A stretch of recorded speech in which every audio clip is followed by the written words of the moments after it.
불박차 우회전할 겁니다. 이번 사고는 아주 중요한 게 두 가지 있습니다. 신호등 없는 횡단보도에서 어떻게 해야 될지. 두 번째, 블랙박스 보이는 것과 실제 상황은 얼마나 차이가 나는지 보시죠. 불박차 우회전할 겁니다. 사람 지나가고요. 뭔가 부딪혔나 봐요. 지금 어떤 상황일까요? 여기서 여러분들, 자, 지금 신호도 없는 횡단보도에서 우회전합니다. 우회전하면서 보행자도 지나갔죠? 저쪽에 차 한 대 있죠? 네, 여기 사람 하나 또 지나가요. 그래서 옆에 사람 하나 보셨대요. 근데 차가 지나가기를 기다리는 걸 생각하고 가는데 여기서 지금 차가 어디에 있어요? 여기 무슨 글자? 여기 30이라고 써 있죠. 저 30. 저 30이라고 써 있는 글자까지 가 있어요. 30에 가 있어요. 실제 불박차는 어디에 서 있었을까요? 요 차 산타페인가요? 요거랑 딱 붙어 있어요. 실제로 불박차는 어디 있을까요? 요거 한번 생각해 보세요. 예, 진짜 중요합니다. 그래서 블랙박스에 보이는 것과 실제 상황이 얼마나 다른지 제가 늘 말씀드리죠. 요거 보이는 것보다 적어도 3m 뒤에 있다고 그랬죠, 제가. 내 차는 적어도 3m. 네, 경우에 따라서 3m보다 더 멀어질 때도 있습니다. 이 보닛이 긴 차는요. 자, 그럼 어찌된 일일까요? 어떤 상황일까요? 자, 맞은편에서 오는 차. 저 맞은편에서 오는 차죠. 아까 서 있던 차. 자, 우회전합니다. 사람 하나 지금 건너갑니다. 또 사람 오는데 멈추겠지 싶었는데, 아이쿠, 예. 여기서 보세요. 차가 횡단보도 지나쳤나요? 횡단보도 여기에요, 여기. 예, 여기. 횡단보도를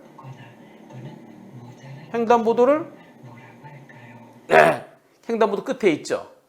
결국 횡단보도 끝에 있는데 아까 보실 때는 어디예요? 여기서 지금 여기쯤에 있어요. 여기쯤에. 차는 여기나 여기쯤에 있을 거예요. 그런데 우회전하면서 저 30 글자가 2m예요. 저 글자가 2m. 그러면 여기서 얼마나 될까요? 요 횡단보도 30글자 있죠? 요 글자가 2m. 요것도 1m 넘죠? 예. 1m 넘습니다. 그러니까 3, 4m. 그러니까 블랙박스에 보이는 것보다 내 차는 뒤에 있습니다. 네, 3m. 기본적으로 최소한 3m예요. 그런데 이번 사고요. 다시 이제 목격 영상을 보시죠. 목격 영상에서 자, 오늘 이 사람이 지나가요. 저 사람은 멈춰줄 줄 알았어요. 그런데 들어오는데 아이쿠 부딪혔어요. 그러면서 왼팔이 아니라 오른팔 부딪히는 게 오른팔이 부딪혔어요.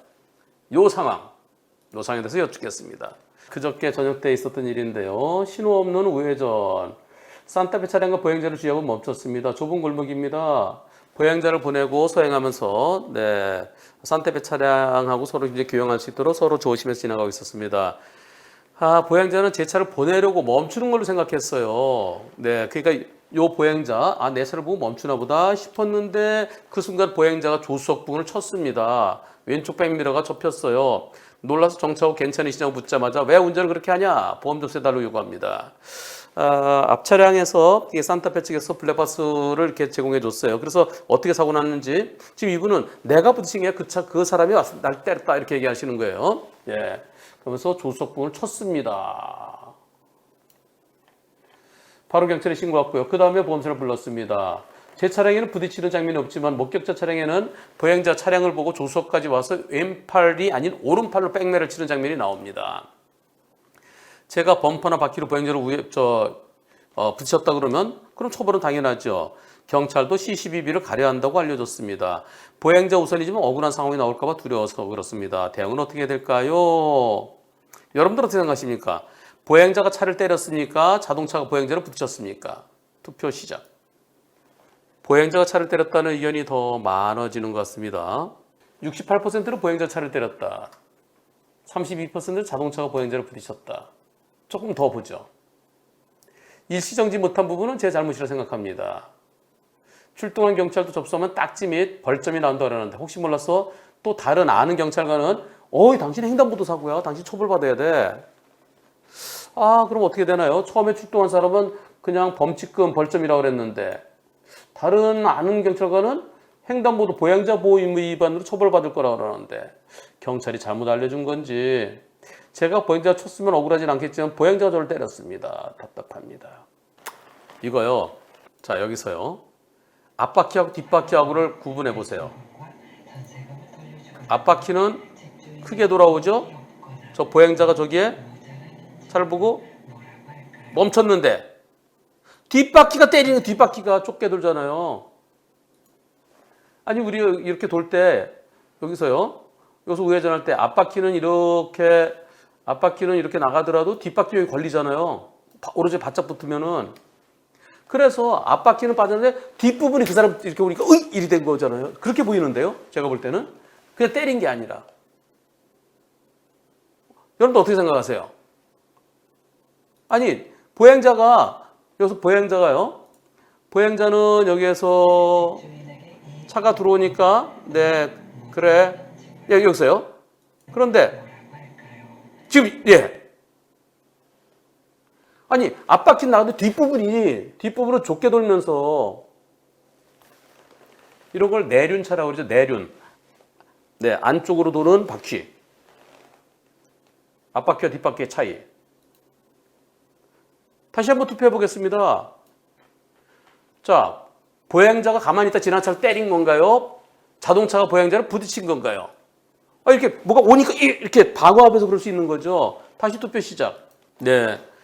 보행자 차를 때렸다가 12%, 자동차가 보행자를 부딪혔다가 88%. 저는 저 자동차가 보행자 있으면 좀 더, 그러니까 맞은편에 차가 있잖아요.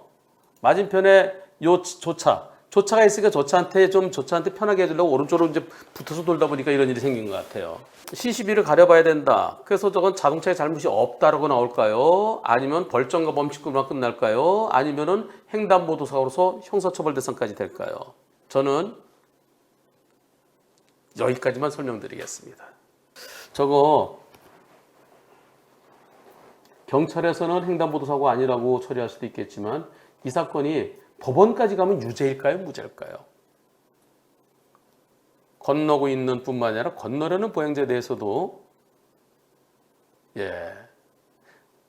그리고 보행자가 이미 횡단보도 들어섰으면은 나한테 양보를 한다 하더라도 더 좀 여유 있게 앞은 빠지면 뒤가 부딪히지 않도록 좀 더 크게 돌았어야 되거나. 그래서 과연 이게 유죄일까요? 무죄일까요? 이런 경우에 대비해서 한 2주 진단 나왔다. 그러면 벌금이 요새는 한 70만 원에서 100만 원까지 나오죠. 이분 운전자 보면 가입돼 있다고 그러시네요. 네, 그래서 벌금은 운전자 보험 처리가 되겠네요. 그런데 본인이 억울하신 점이 있다고 그러면 그래서 지금처럼 횡단보도엔 접어들었지만 자동차에 양보하는 보행자. 이 포인트는 이거예요. 이 사건이 저 보행자가 일부러 차를 때렸다고 보여지지는 않고요. 차가 뒷바퀴가 좀 뒤쪽에 이렇게 오니까 그러니까 놀래서 이렇게 방어하는 과정이 부딪힌 것 같아요. 그러면 여기서 포인트는 이 사건이 이분이 운전자 보험의 초기 대응 플랜이면 보행자 횡단보도에 들어와서 멈춰 있는 경우 그런 경우 그런데 내가 앞바퀴를 빠져 뒷바퀴 쪽이 좁게 돌아서 부딪힌 것 이것도 보행자 보호 의무 위반인가요? 이런 건 안전운전 의무 위반 아닌가요? 근데 이렇게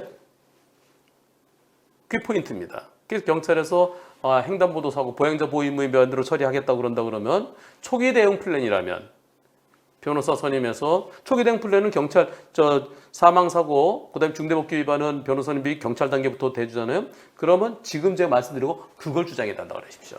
초기 대응 플랜이 아니면 이제 그런 주장 못 하죠. 법원에 기소된 다음에만 변호사님비가 나오죠. 이것도 또 새로운 판례가 형성될 수 있는 하나의 자료가 될 것 같은데요. 네, 저는 이와 비슷한 같지는 않지만 이와 비슷한 사례를 저는 블랙박스 영상으로 올라온 것 중에서도 제가 본 게 있었고요. 그 결과까지 본 게 있었고요. 또 대법원 판결도 유사한 거를 하나 아는 게 있습니다. 하지만 제 의견은 말씀드리지 않고 결과는 나중에 어떻게 될까요? 라고 퀘스천 마크만 던지겠습니다. 운전자 보험 하면 누가 생각나시나요? 그렇죠. 저 한문철이죠. 대한민국 대표 운전자 보험 한문철의 초기 대응 플랜. 예전의 운전자 보험은 법원에 기소된 이후에만 변호사 선임비를 지원받을 수 있었지만 한문철의 초기 대응 플랜은 업계 최초로 경찰 조사 단계부터 변호사의 선임비를 지원받을 수 있게 만든 거 알고 계시죠? 특약 한 사고당 실손 비례 보상. 그런데 말입니다. 우리가 놓친 게 하나 있었습니다. 하 실장, 어제 맡은 그 형사 사건 선임비하고 의견서 제출했죠? 변호사님, 그게 아직 그거 서둘러야 되는데. 변호사 수임료가 아직 안 들어왔습니다. 그 사건 경찰 조사 단계부터 변호사 선임비 지원해주는 운전자 보험 아니었나요? 그렇긴 한데요. 보험사에서 곧바로 선임료를 지원해주는 게 아니라서 의뢰인이 돈을 빌리러 다니느라 시간이 필요하다고 합니다. 아니, 보험도 가입되어 있는데 돈을 빌리러 다닌다고요? 이게 무슨 얘기죠? 지금까지의 운전자 보험은 내 돈으로 먼저 변호사 비용을 지급하고 나중에 보험사에 청구하는 구조였습니다. 하지만 갑작스럽게 큰 돈을 마련하는 게 쉽지는 않죠. 그런 경우에 대비하기 위해서 운전자 보험에 가입한 거 아니겠습니까? 바로 이 문제점 해결해야 되겠죠? 그래서 이번에도 저와 DB손해보험이 함께 만들었습니다. 한문철의 초기 대응 플랜은 변호사를 선임하는 즉시 선임비의 50%를 곧바로 지급합니다. 타인 사망, 중대법규 위반 중상의 1에서 3급 시 가입 금액 한도 내. 저 한문철이 제 이름을 걸고 만든 초기 대응 플랜 한 번 더 앞서가겠습니다. 지금 알아보시죠. 1644-0070, 1644-007 빵! 보험계약 체결 전 상품 설명서 및 약관을 읽어보시기 바랍니다.